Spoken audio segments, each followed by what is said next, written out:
সতীপীঠের 51 পীঠের এই এক পীঠ হচ্ছে কিরিটেশ্বরী। তো মন্দিরটি একবার দেখুন, বট গাছের শিকড় পুরো জাপটে ধরেছে, আর মন্দিরটি যে কতটা পুরনো সেটা আপনারা দেখেই বুঝতে পাচ্ছেন। এইটি ছিল প্রথম যে মন্দির ছিল, সেই মন্দিরের এরিয়ার প্রাচীর ছিল এটি।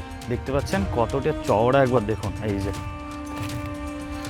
এখানটা আমি হাত রাখলে বুঝতে পারবেন যে কতটা চওড়া প্রাচীরটা।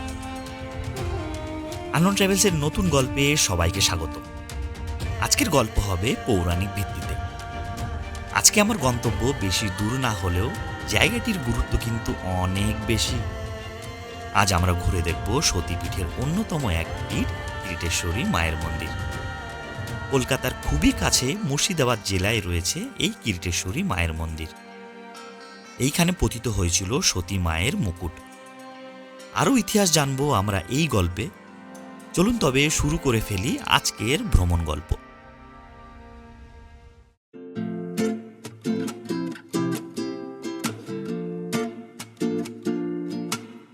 সকল দর্শক বন্ধুদেরকে ভেরি ভেরি গুড আফটারনুন। এই মুহূর্তে আমি এখন আছি হচ্ছে মুর্শিদাবাদ লালবাগে। আজকে 2026 জানুয়ারি মাসের 18 তারিখ, আর আজকে হচ্ছে মাঘ মাসের 4 তারিখ। আর আজকে একটা বিশেষ দিন, আজকে হচ্ছে মৌনী অমাবস্যা। তো সেই জন্য আজকে বেরিয়ে পড়লাম হচ্ছে একটি সতীপীঠ, সেটি হলো আমাদের বহরমপুর শহর বা মুর্শিদাবাদ থেকে খুবই কাছে, সেটি হলো কিরিটেশ্বরী মায়ের মন্দির। মানে জানা যায় যে এই কিরিটেশ্বরী সতীপীঠ মানে প্রথম সতীপীঠ, মানে মা সতীর প্রথম অংশ এই কিরিটেশ্বরী অর্থাৎ মুকুট পড়েছিল বলেই জানা যায়। তো আজকে যাচ্ছি হচ্ছে কিরিটেশ্বরীতে, আর এখন এই মুহূর্তে আমি দাঁড়িয়ে আছি হচ্ছে মুর্শিদাবাদের ফেরিঘাট। এই যে দেখতেই পাচ্ছেন। চলুন ফেরি পার হয়ে আমরা যাই, তারপরে সব ডিটেলস আপনাদেরকে দেবো। আপনারা কিভাবে এই কিরিটেশ্বরী মায়ের মন্দির আসবেন সব ডিটেলস থাকবে। চলুন চটপট নদীটা পার হয়ে নিই। আর আপনারা সামনেই দেখতে পাচ্ছেন ফেরিঘাট। চলুন, আর প্রচুর লোকজন কিন্তু ঘাট পার হলো দেখতে পাচ্ছেন। আর সামনে যে ফেরিঘাট সেটি হলো আমাদের গঙ্গা নদীর ওপরে। ফেরি পার হওয়ার টিকিট কাউন্টার হচ্ছে এইখানে।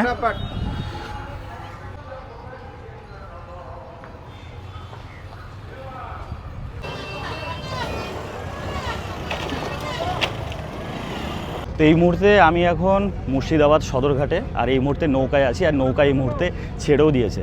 আর আমাদের এই গঙ্গা পার হতে পার হেড লাগছে হচ্ছে 5 টাকা করে। আর এই সদরঘাটে আগে নৌকা চলতো, এখনও নৌকা চলে, দেখতেই পাচ্ছেন আমি নৌকাতেই আছি। এখন বর্তমানে কিন্তু ভেসেল পরিষেবাও কিন্তু চালু হয়েছে। তো এইটা একটা বেশ ভালো দিক, কারণ এইখান দিয়ে অনেক টোটো, তারপরে বড় 4 চাকা এগুলো কিন্তু পারাপার হয়। তো ভেসেলটা চালু হয়ে কিন্তু দারুণ হয়েছে। আর এদিকে সূর্য অস্ত যাচ্ছে, একবার দেখায়, একবার দেখুন কি অসাধারণ লাগছে দেখতে।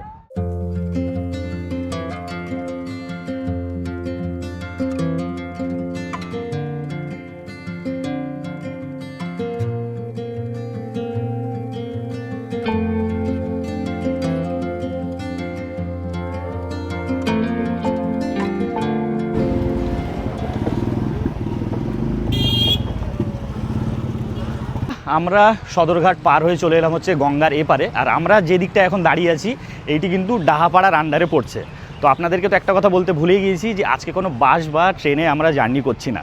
আজকে জার্নি করছি হচ্ছে এই যে আমাদের বাইক। আমি আর শুভাশিস আছি। শুভাশিসকে আপনারা দেখেছেন দীঘার ভিডিওতে, তারপরে কৈখালির ভিডিও রিসেন্ট এসছে, কৈখালির ভিডিওতে দেখেছেন। তো দুজনে মিলে যাচ্ছি হচ্ছে আজকে হচ্ছে কিরিটেশ্বরী। তো দারুণ পরিবেশের মাঝখান দিয়ে আমরা এখন বাইকে করে যাব হচ্ছে কিরিটেশ্বরী মায়ের মন্দির। তো চলুন দেখতে থাকুন ভিডিও। আর আপনারা এই কিরিটেশ্বরী কীভাবে আসবেন সবই কিন্তু ইনফরমেশান আপনাদেরকে দেবো।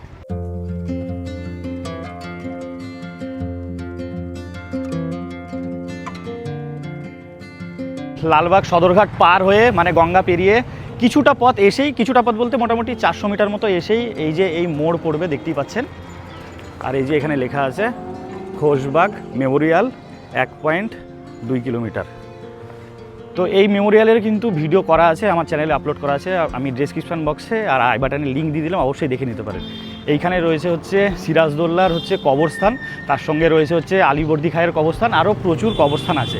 তো এই নিয়ে একটা ভিডিও আমি আরও পরে বানাবো। তো চলুন এখন রওনা দিচ্ছি কিরিটেশ্বরী মায়ের মন্দিরে। মুর্শিদাবাদ মানেই আম গাছ।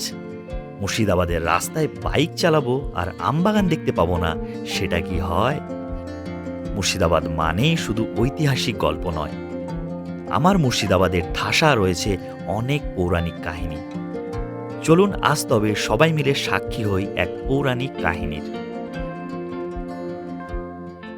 আমরা এখন পৌঁছে গেছি ডাহাপাড়া ধাম। তো আমরা প্রথমে যাব হচ্ছে মা কিরিটেশ্বরী মায়ের মন্দির, তারপরে যদি সময় থাকে তাহলে এই ডাহাপাড়া ধামে আসব। চলুন। মুর্শিদাবাদে ঐতিহাসিক ও পৌরাণিক কাহিনী তো রয়েইছে, তাছাড়াও মুর্শিদাবাদের কোনায় কোনায় থেকে সূর্যাস্ত কিন্তু ভারী সুন্দর দেখা যায়। আমরা এসে দাঁড়ালাম একটা জায়গায়। এই জায়গাটায় দাঁড়ানোর কারণটা এবার আপনাদেরকে বলি। আমরা এই দিক দিয়ে এলাম, মানে সদরঘাট পার হয়ে এই রাস্তা দিয়ে আসলাম, আর এই দিক দিয়ে সোজা মেন রাস্তা চলে গিয়েছে। তার ডান দিকে একটা সরু গলি, এই সরু গলি দিয়ে কিছুটা গিয়ে হচ্ছে কিরিটেশ্বরী মায়ের গুপ্ত মন্দির, আর মেন রাস্তা দিয়ে কিছুটা সোজা গিয়ে হচ্ছে মায়ের মেন মন্দির। তো আমি আর সুভাষিস ঠিক করলাম প্রথমে মায়ের গুপ্ত মন্দিরে যাব, আপনাদেরকে দর্শন করাবো, তারপরে যাব হচ্ছে আমরা মেন মন্দিরে। লালবাগ সদরঘাট পার হয়ে ওই মোটামুটি 6 থেকে 7 কিলোমিটার মতো হচ্ছে এই আমাদের কিরিটেশ্বরী মায়ের মন্দির।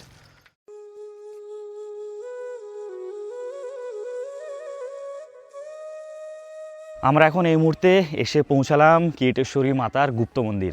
এই যে পেছনে দেখতেই পাচ্ছেন, এইটি হলো গুপ্ত মন্দির। তো এখানকার প্রচুর ইতিহাস আছে, চলুন একটু সংক্ষেপে জেনে নিন।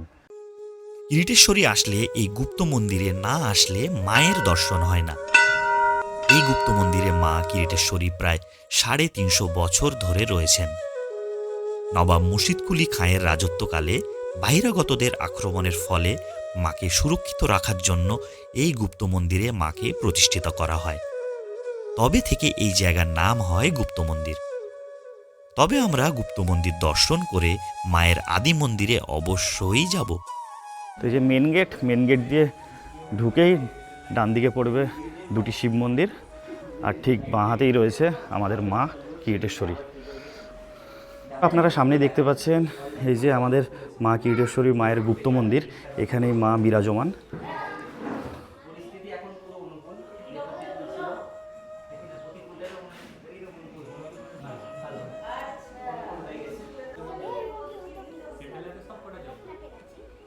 আমরা মন্দির থেকে বাইরে চলে এলাম। এই যে দেখতে পাচ্ছেন এটি হলো বাইরে আসার গেট, আর বাইরে এসেই এইদিকে দেখা যাচ্ছে বিশাল বড় একটি পুকুর। আর এই যে বট গাছটি একবার দেখুন, দারুণ লাগছে বট গাছটি দেখতে। আর এই সামনে বিশাল পুকুর, গরমকালে কিন্তু এখানে বসে থাকতে দারুণ লাগবে, সেটা কোনো সন্দেহ নেই কিন্তু তাতে। অসাধারণ অসাধারণ। আর এই হলো মায়ের মন্দিরের পুকুর।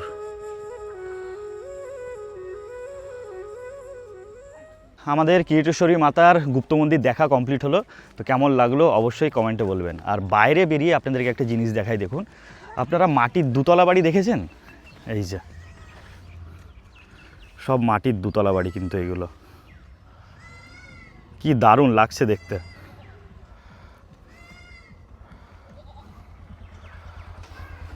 চলুন এবার রওনা দেব হচ্ছে কিরিটেশ্বরী মাতার মূল মন্দির। এখান থেকে একটুই 1 মিনিট লাগবে যেতে। আমরা শেষমেশ এসে পৌঁছালাম কিরিটেশ্বরী মাতার মূল মন্দির। ওই যে দেখতে পাচ্ছেন দূরে লাল কালারের, ওটি হলো মূল মন্দির। চলুন যাই। আর এইদিকে দেখতে পাচ্ছেন সব নাগরদোল্লা। পৌষ মাসে এখানে বিশাল ধুমধামভাবে কিন্তু মেলা বসে এখানে। তো দোকান উঠে গিয়েছে, কিন্তু এখনও যেসব আবর্জনা আছে সেগুলো কিন্তু এখনও এই মুহূর্তে পরিষ্কার করা হয়নি। আর দূরে দেখা যাচ্ছে কিছু কিছু জিলাপির দোকান কিন্তু এখনও রয়েছে। আর এই সামনেই দেখতে পাচ্ছেন এটি হলো আমাদের কিরিটেশ্বরী মাতার মূল মন্দির।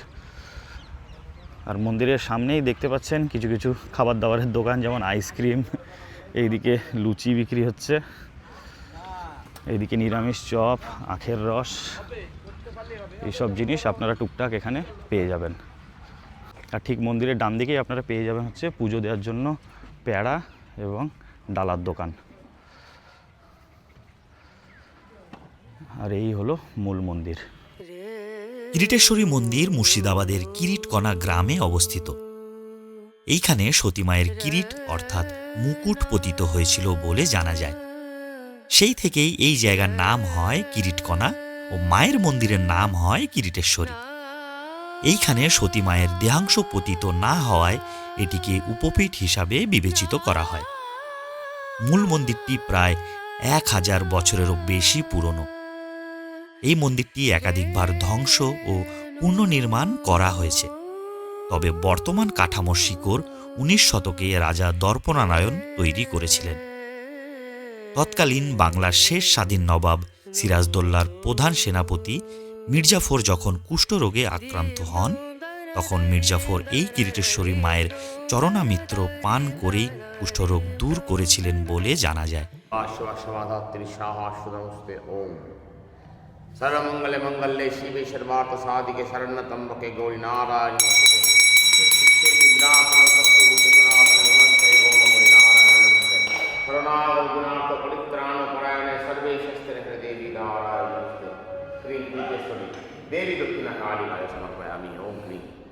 সতীপীঠের 51 পীঠের এই এক পীঠ হচ্ছে কিরিটেশ্বরী। এই শিলায় 3টি খণ্ড আছে, 3টে পাঠ, ব্রহ্মা বিষ্ণু মহেশ্বর। এটি হচ্ছে পঞ্চমুণ্ডীর আসন। পঞ্চমুণ্ডী আসনের ওপর মায়ের শিলা। আর এই যে দেখছেন লাল লতা পাতা, এগুলো হচ্ছে বৌদ্ধতন্ত্রের শ্রীযন্ত্রম। হাজার হাজার বছর আগে এখানে তিব্বতীয় বৌদ্ধ সন্ন্যাসীরা পূজা অর্চনা করতেন। রামকৃষ্ণরা এখানে তপস্যা করে গিয়েছেন। প্রথমে দেখুন এই স্টেপটা, এটি হলো বৌদ্ধের আকৃতি, যেহেতু বৌদ্ধরা এখানে পুজো করতেন। তারপরে দেখুন ইসলামিক আর্কিটেকচার, যেহেতু সুলতানি শাসন, তার জন্য এখানে একটু তাদের নিদর্শন দেওয়া হয়। তারপরে দেখুন এই বাংলা আটচালা, আপনি কালীঘাট, ত্রিপুরেশ্বরী, যত শক্তিপীঠ যাবেন এগুলো দেখতে পাবেন। তাহলে এখানে পেলাম কি 3টে ধর্মের নিদর্শন। মা ডাকিনী যোগিনী, বামে ভৈরব, ভৈরবের নাম সংবর্ত, মায়ের নাম বিমলা। এখান থেকে দেখুন মন্দিরের চূড়ার 4টি চাল স্টেট। আবার বাইরে গিয়ে দেখবেন এইভাবে হয়ে আছে। ওপরটা আপনার বুদ্ধিস্ট, তারপরে ইসলামিক, তারপরে বাংলা, 4টা শালা। পৌষ মাসে এখানে 1 মাস ধরে মেলা হয়। মায়ের এই মূর্তি রানী ভবানীর দেওয়া। পৌষ মাসের মঙ্গলবার 4টে মঙ্গলবার দুপুর 1টা থেকে বৈকাল 4টা অবধি রাজবেশে পুজো করা হয়। এই হলো আপনার রাজবেশ।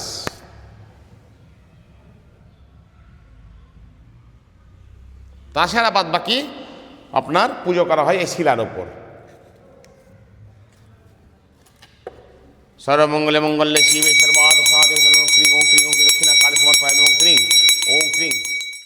আর কিরিটেশ্বরী মাতার মূল মন্দিরের ঠিক ডান পাশেই রয়েছে কিরিটেশ্বরী মাতার আদি মন্দির। এই যে দেখতে পাচ্ছেন, চলুন ভেতরে প্রবেশ করি।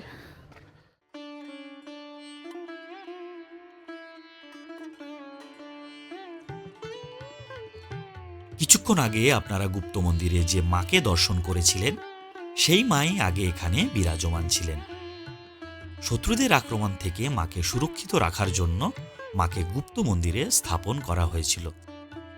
আর কিরিটেশ্বরী মন্দিরের আদিমাতার ঠিক সামনেই রয়েছে একটি হাঁড়ি কাঠ, আর তার সামনেই রয়েছে আমাদের ভোলেনাথ। হর হর মহাদেব।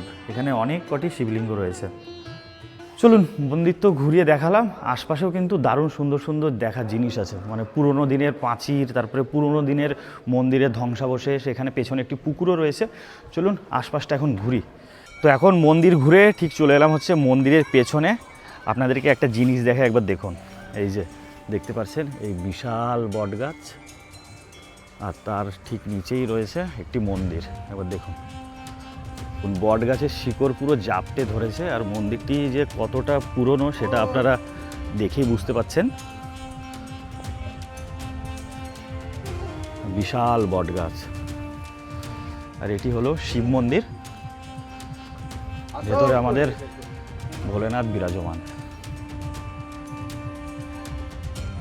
মন্দিরটি একবার দেখুন, পুরো মন্দিরটিকে একদম বট গাছের শিকড় পুরো জাপটে ধরেছে একেবারে। আদি মন্দিরের ঠিক ডান দিকেই আপনারা দেখতে পাবেন এই ধ্বংসাবশেষ। এইটি ছিল প্রথম যে মন্দির ছিল, সেই মন্দিরের এরিয়ার প্রাচীর ছিল। এটি দেখতে পাচ্ছেন কতটা চওড়া, একবার দেখুন। এই যে এখানে আমি হাত রাখলে বুঝতে পারবেন যে কতটা চওড়া প্রাচীরটা। এখন এইসব ধ্বংসস্তূপই পড়ে আছে। তো দূরে একটি পুরনো মন্দির দেখা যাচ্ছে। তো চলুন ঘুরে আসি একবার।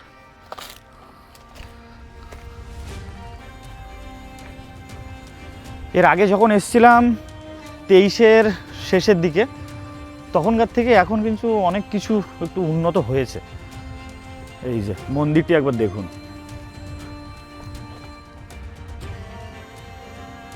ইটগুলো একবার দেখুন, তাহলেই বুঝতে পারবেন। এই ছোট ছোট ইট,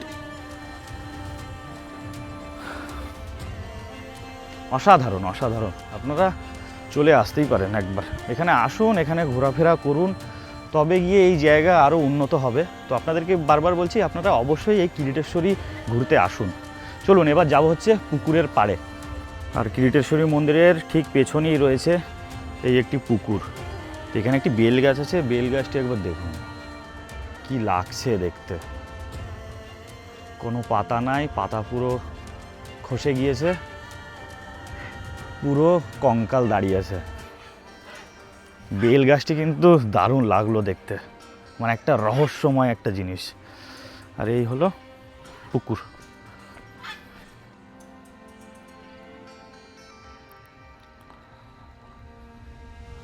আমি এখন যে মন্দিরের সামনে দাঁড়িয়ে আছি দেখতেই পাচ্ছেন, এই যে এই মন্দিরটি 2 বছর আগে কেমন ছিল একবার দেখে নিন। আমি কিন্তু 2 বছর আগেও কিন্তু এই কিরিটেশ্বরী মন্দিরে এসেছিলাম।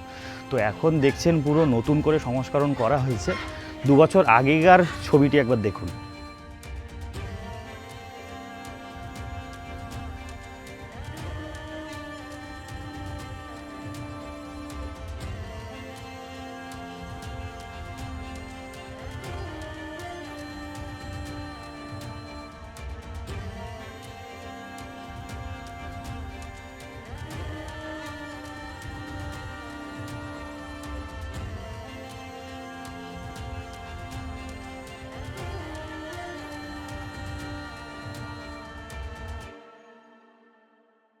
আর কিরিটেশ্বরী মন্দিরের চারপাশে কিন্তু প্রচুর ছোট ছোট মন্দির রয়েছে, দেখতেই পাচ্ছেন।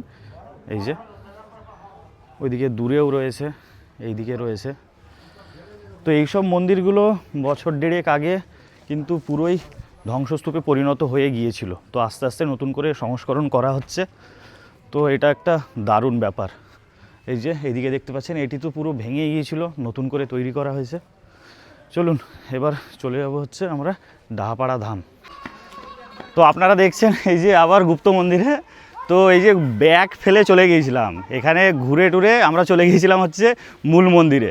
তো ওখানে ভিডিও করে ওখানে মন্দির আশপাশে ঘুরে তো দেখছি ব্যাগ আর খুঁজে পাচ্ছি না, কোথায় রেখেছি। সুভাষদাকে জিজ্ঞাসা করছি, সুভাষদা ব্যাগ কোথায়? সুভাষদা বলছে ওইখানে রেখেছি। তো যাই হোক, এখানটা রাখা ছিল, এইখানটাতে।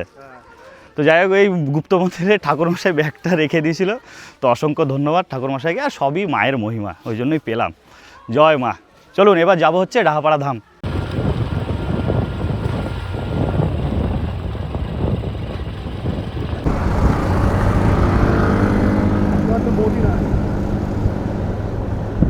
এখন ঘড়িতে সময় 5টা 33, আর এই মুহূর্তে আমরা এসে পৌঁছালাম হচ্ছে ডাহাপাড়া জগৎবন্ধুর আশ্রমে। চলুন ভেতরে প্রবেশ করি। ভেতরটা কিন্তু দারুণ সুন্দর। গেটটি একবার দেখুন কি দারুণ লাগছে দেখতে। আর এই যে ওপরে লেখা আছে শ্রী শ্রী জগৎবন্ধু ধাম, ডাহাপাড়া, মুর্শিদাবাদ। জগৎবন্ধু সুন্দর 1871 সালে 17 মে জন্মগ্রহণ করেন এবং তার মৃত্যু হয় 1921 সালে 17 সেপ্টেম্বর। তিনি ছিলেন একজন বৈষ্ণব ধর্মগুরু। তিনি একজন ছিলেন সমাজ সংস্কারক ও লেখক। নিম্নবর্ণের হিন্দুদের প্রতি বিশেষ সহানুভূতি প্রকাশের কারণে তিনি জগৎবন্ধু উপাধি লাভ করেন। তিনি জগৎবন্ধু নামেই বেশি পরিচিতি লাভ করেন। এছাড়াও তিনি বৈষ্ণব ধর্মীয় সঙ্গীত, কীর্তন, রচনা পরিবেশনের জন্য বিশেষভাবে পরিচিতি লাভ করেন। তার নামেই এই জায়গার নাম হয় ডাহাপাড়া জগৎবন্ধু ধাম। তো বন্ধুরা, এখন ঘড়িতে সময় 6টা। তো এখন বাড়ি যাওয়ার পালা। তো একদিনের একটা দারুণ ট্যুর আপনাদের সামনে তুলে ধরলাম। তো কেমন লাগলো অবশ্যই এখনই কমেন্টে বলুন। তো এবার বলি, আপনারা এই কিরিটেশ্বরী মন্দির আর তার সঙ্গে এই ডাহাপাড়া জগৎবন্ধু ধামের মন্দির কিভাবে দেখবেন। কিরিটেশ্বরী মন্দিরের সবথেকে কাছে স্টেশন হলো আজিমগঞ্জ রেলওয়ে স্টেশন। আজিমগঞ্জগামী যে কোনো ট্রেন ধরে আপনারা চলে আসতে পারেন, শিয়ালদা থেকে বা হাওড়া থেকে। আজিমগঞ্জে নামুন, সেখান থেকে টোটো করে একদম চলে আসুন হচ্ছে এই কিরিটেশ্বরী মায়ের মন্দির। তার সঙ্গে দেখে নিন হচ্ছে এই ডাহাপাড়া ধাম। তো দারুণ একটা একদিনের ট্যুর কিন্তু আপনাদের হতে চলেছে। আর একটু সন্ধে সন্ধে হয়ে গেল বলে এই ডাহাপাড়া ধাম একটু ঘুরে দেখাতে পারলাম না, কারণ অন্ধকার হয়ে গেছে, একটু অল্প অল্প আলো জ্বলছে। তো দিনের বেলায় কিন্তু এই ডাহাপাড়া ধাম দারুণই লাগে, বিশেষ করে গরমকালে তো অসাধারণ লাগে। চারিদিকে মার্বেল, আর যেখানে জগৎবন্ধুর এখন আরতি হচ্ছে ওই জায়গাটা একদম পুরো ঠান্ডা। মানে গরমকালে যদি আপনারা আসেন তাহলে দিনের বেলায় কিন্তু দারুণ সময় কাটাতে পারবেন এই ধামে। অসাধারণ একটি জায়গা। আর আশেপাশে প্রচুর পুকুর আছে, পুকুরে কিন্তু প্রচুর মাছ, মানে আশেপাশে ঘুরতে কিন্তু অসাধারণ লাগবে। তো কিরিটেশ্বরী ভ্রমণের এই ছোট্ট পর্বটি কেমন লাগলো অবশ্যই এক্ষুনি কমেন্টে জানান। ভালো লাগলে অবশ্যই একটা লাইক, আর খুব ভালো লাগলেই অবশ্যই চ্যানেলটিকে সাবস্ক্রাইব করে পাশে থাকবেন। কিরিটেশ্বরী ভ্রমণের এই গল্পটি এখানেই শেষ করছি। তো সবাই খুব ভালো থাকবেন, সুস্থ থাকবেন, দেখা হচ্ছে পরের ভিডিওতে। টাটা।